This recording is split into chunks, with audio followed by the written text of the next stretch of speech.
Ads లేకుండా latest episodes చూడండి. కట్టుకున్న మొగుడు మీరు నాకేం తీసుకొస్తారని అడిగాను. నా దగ్గరే ఉంది ఇది తప్ప అని బంగారు పాముని చూపించారు.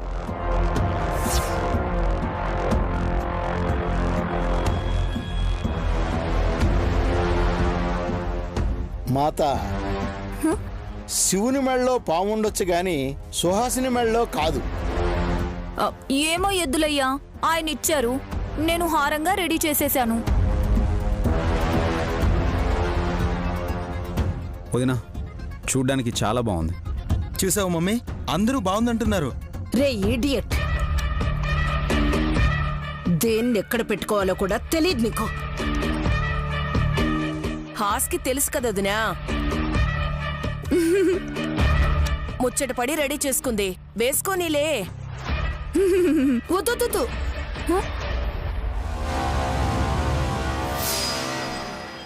దాన్ని మెడలో వేసుకోరాదు. డమ్మక్క, బావగారు ఎవరికో ఇవ్వలేదు కదా, తన భార్యకే ఇచ్చారు. అయినా సరే నైని, మీ అత్తయ్య అన్నట్టు కొన్నిటిని ఎక్కడ పెట్టాలో అక్కడే పెట్టాలి.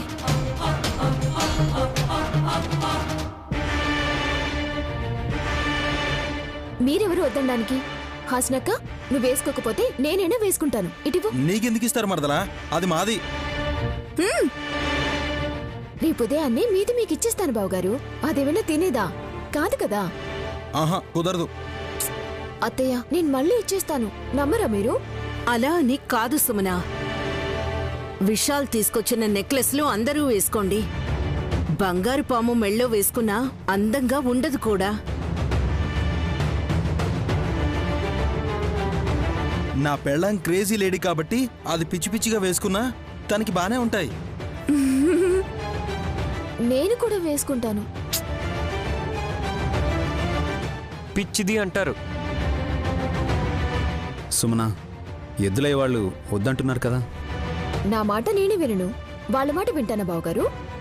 సుమనా, చెప్తే అర్థం చేసుకోవాలి. హలో పెద్ద మరదలా, మా ఆవిడ ముచ్చట పడింది, మీ చెల్లి ఆశపడింది. ఈ రెండింటికి తేడా ఉంది.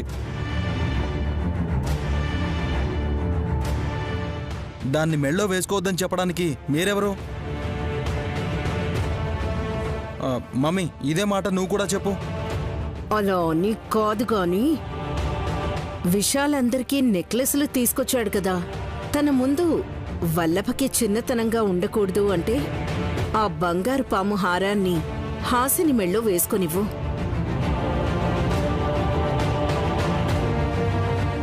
అన్నయ్య ముందు నేను చిన్నవాణ్ణి తప్ప తనెప్పుడు నాకన్నా కింద స్థాయిలో ఉండాలని నేను అనుకోనమ్మా. దయచేసి నా మాట నమ్మమ్మా. ఇలాంటి తీపి కబుర్లు చాలానే విన్నాంలే బాస్. ఏ హాసిని, నువ్విడ్రా, ఆ బంగారు పాముని నీ మెళ్ళో వేస్తాను. చెల్లి, ఈసారికి పర్వాలేదులే. ఆయన నా మెళ్ళో దండ వేసింది పెళ్ళప్పుడే. ఈ హారాన్నైనా ఈ పూట వేయిని.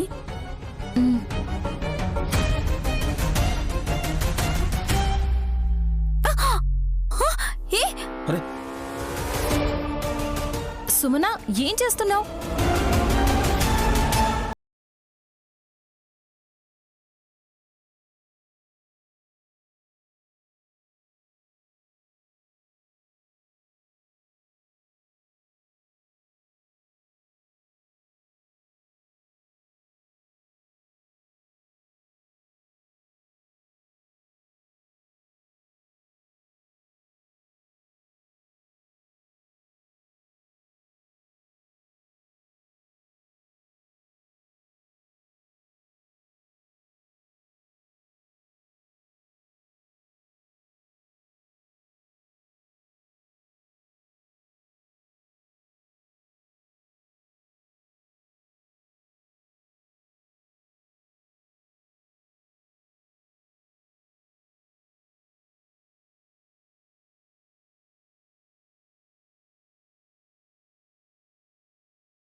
అలా అంటున్నారు కదా?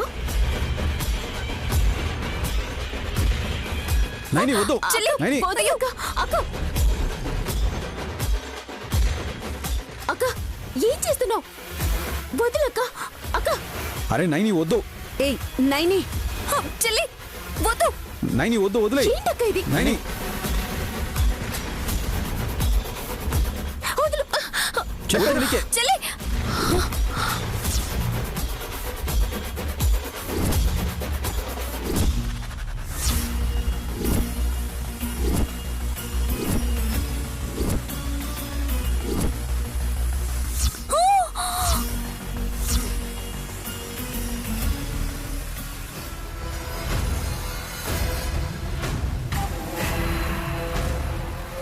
అయ్యో,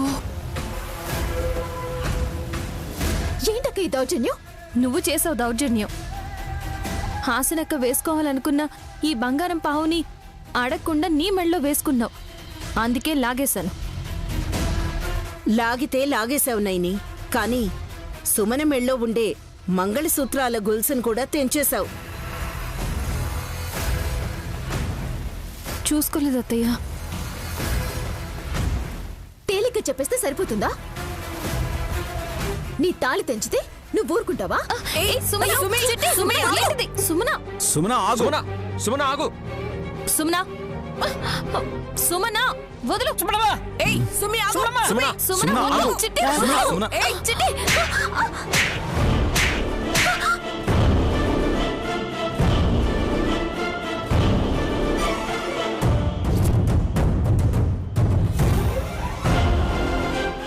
నైని వదిన చూసుకోకుండా నీ సూత్రాలు లాగింది.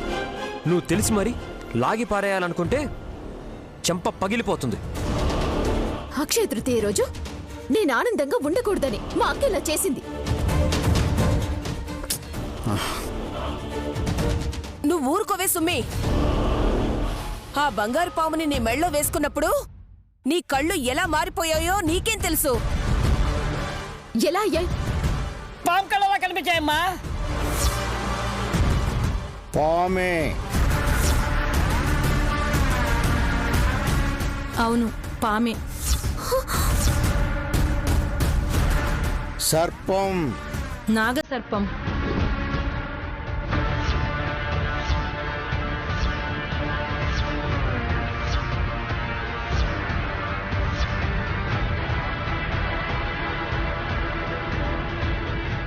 అమ్మో, ఈ బంగారు పాముని నా మెళ్ళో వేసుకోలేదు. అప్పుడు ఇంకెలా ఉండేదాన్నో. దాన్ని హారంలా చూడకూడదు అని చెప్తూనే ఉన్నాను, మీరెవ్వరూ వినలేదు. అది సరే మమ్మీ, సుమన తాళి తెగింది కదా, విక్రాంతికి ఏదైనా ప్రమాదమా? బ్రో, నాకు ప్రాణగండం వచ్చినా సంతోషమే. దీని పీడ విరగడైపోతుంది. చూసావా అక్క, నీ వల్ల మా ఆయన ఎంత మాట అన్నాడో. నైని గొడవ పెద్దది కాకముందే ఆ సూత్రాలు ఇచ్చాయి.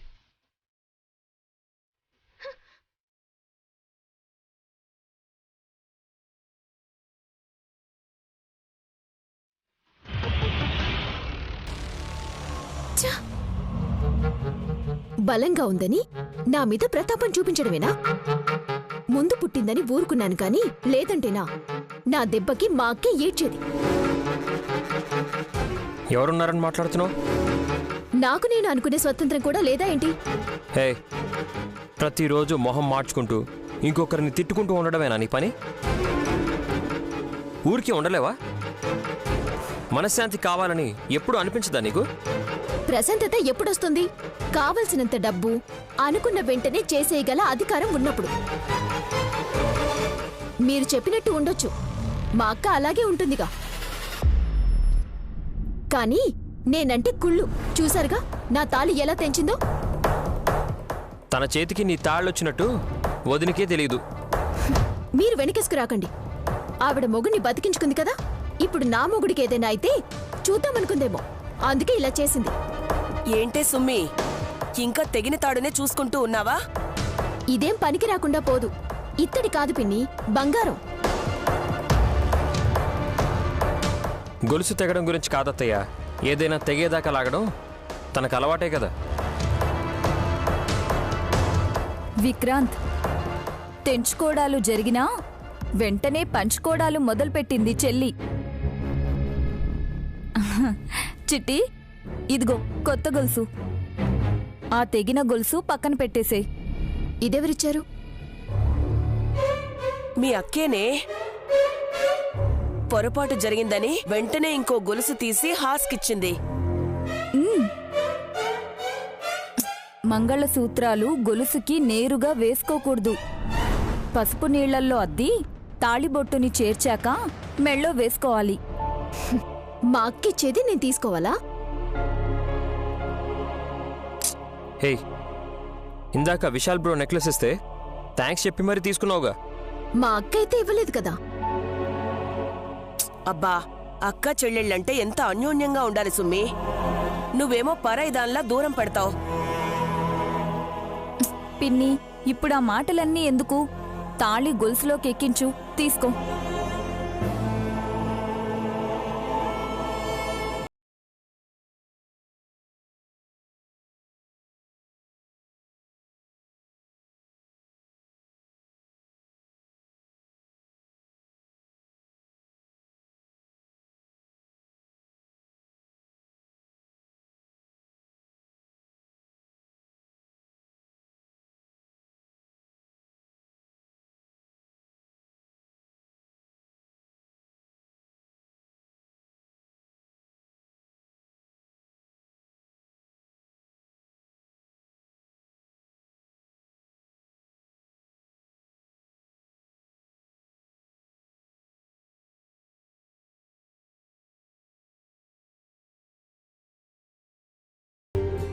విక్కీ వేస్తాళ్లే, నువ్వు తల వంచు చాలు.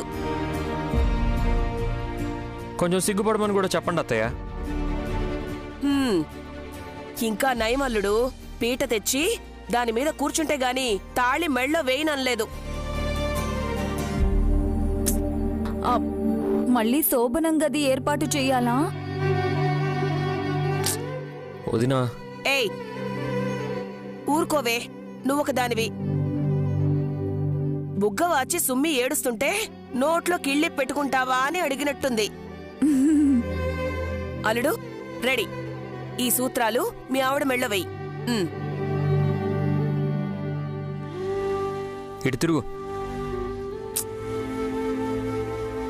మళ్ళీ తలెత్తితే పాము కళ్ళు కనిపించవు కదా.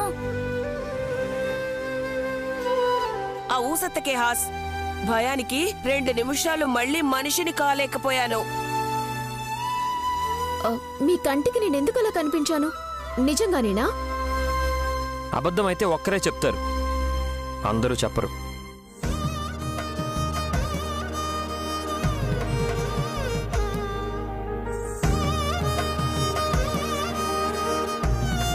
కొంచెం స్మైల్ ఇవ్వు చిట్టి. నాకు నవ్వు రావడం లేదక్కా. సృష్టిలో మనుషులు మాత్రమే నవ్వగలుగుతారు అదునా, ఇంకే జీవి నవ్వలేదు. ఇలా నన్ను హేళన చేస్తారీనా? సరసం అనుకుని సర్దుకుపోతేనే సంసారం సాగేదే సుమ్మి. ప్రతి దానికి పేచి పెట్టుకోకు. అక్షయ తృతీయ రోజు మా అక్క నా తాళి తెంచిందని నాకు కోపంగా ఉంది పిన్ని. చూడు చిట్టి, పొరపాటున జరిగిందాన్ని గొడవగా మార్చుకోకూడదు. 100 రూపాయలిస్తే తెగిన గొలుసుని జాయింట్ చేస్తారు. కానీ చెల్లలా చేయలేదు. 2 లక్షల ఖరీదు గల బంగారు గొలుసుని నీకిమ్మంది. అర్థం చేసుకోవాలంటే ఆలోచించాలి. ముందు ఆ పంచి.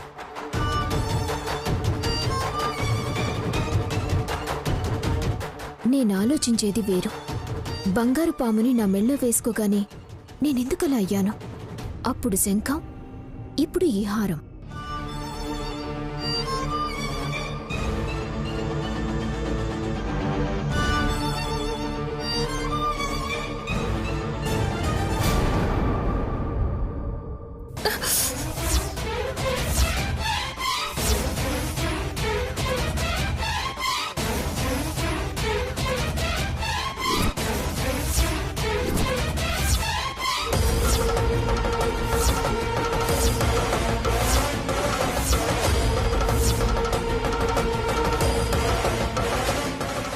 విశాలక్షమ్మ తల్లి, ఏ సంకేతాన్ని నాకు చూపించబోతున్నావు? నైని, ఎవరితో మాట్లాడుతున్నావు? ఎవరు లేరు బాబుగారు. ఇందాక నాకు ఎవరో కాలిన కట్టెను పట్టుకుని అమ్మ అని కేక పెట్టినట్టు అనిపించింది. ఎవరు? తెలీదు బాబుగారు, ఒక చెయ్యి మాత్రమే కనిపించింది.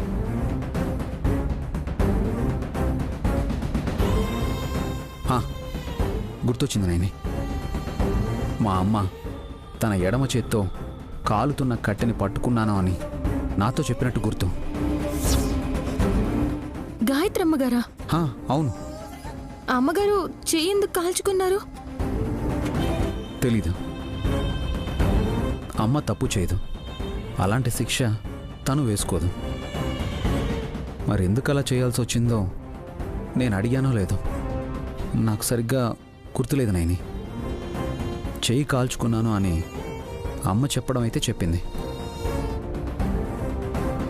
ఇన్నేళ్ల తర్వాత నాకు అలా కనిపించిందంటే దాని అర్థం ఏమై ఉంటుంది బాబుగారు? మరి ఇప్పటికిప్పుడు గెస్ చేయడం అంటే కష్టమే. అయితే కాలుతున్న కట్టెని అమ్మ చేత్తో ఎందుకు పట్టుకోవాల్సి వచ్చిందోనని అది ఆలోచించాలి. మావయ్య గారిని అడిగితే? చిన్నప్పుడు నేను నాన్నని అడిగాను. నా తల నిమిరి భుజం తట్టి సైలెంట్గా వెళ్ళిపోయేవారు. 2-3 సార్లు అలాగే చేశారు. నేను అడగకూడదని అర్థమైంది. నేను అడగచ్చు కదా బాబుగారు? ట్రై చేయి. కొడుకు కంగారు పడతాడని చెప్పలేదేమో, కోడలు అర్థం చేసుకుంటుందేమోనని వివరంగా చెప్తారేమో. ఏమో బాబుగారు, అందరూ ఈరోజు చాలా మంచి రోజు అంటారు. నా విషయంలో సరిగ్గా అనిపించడం లేదు. ఎందుకు నైని? సుమన మెళ్ళలో సూత్రాల గొలుసు తెగడం, ఇప్పుడు అమ్మగారి చేయి కాల్చుకున్నట్టు కనిపించడం, ఈ రెండు జరగడం మనసుకు కాస్త బాధగా అనిపిస్తుంది. ఫీల్ అవ్వకు నైని. ఏది జరిగినా మంచికే అనుకునే నువ్వు కలవరపడకు. రిలాక్స్.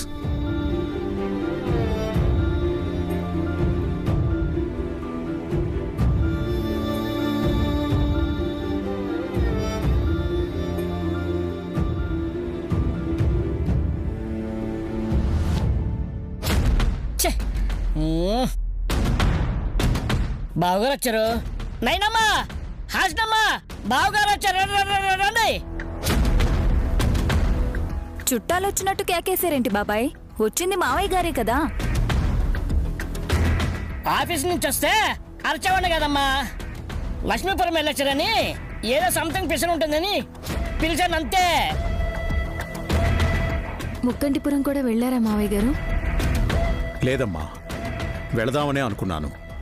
గురుస్వాములు ఈ మూటతో ఏ ఊరుకు వెళ్ళకూడదని చెప్పగానే ఇక్కడికే వచ్చేశాను. ఆ మూటేంటి నాన్న? ఏముంటుంది, పిల్లల కోసం చేకోడీలో కొనుక్కొని కట్టుకొనొచ్చుంటారు.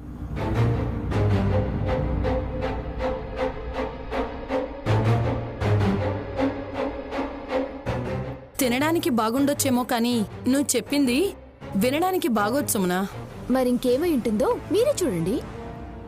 నాన్నా, నేను తీసి చూపించినా నీ వల్ల అవుతుందా? ఎందుకు నవ్వావు?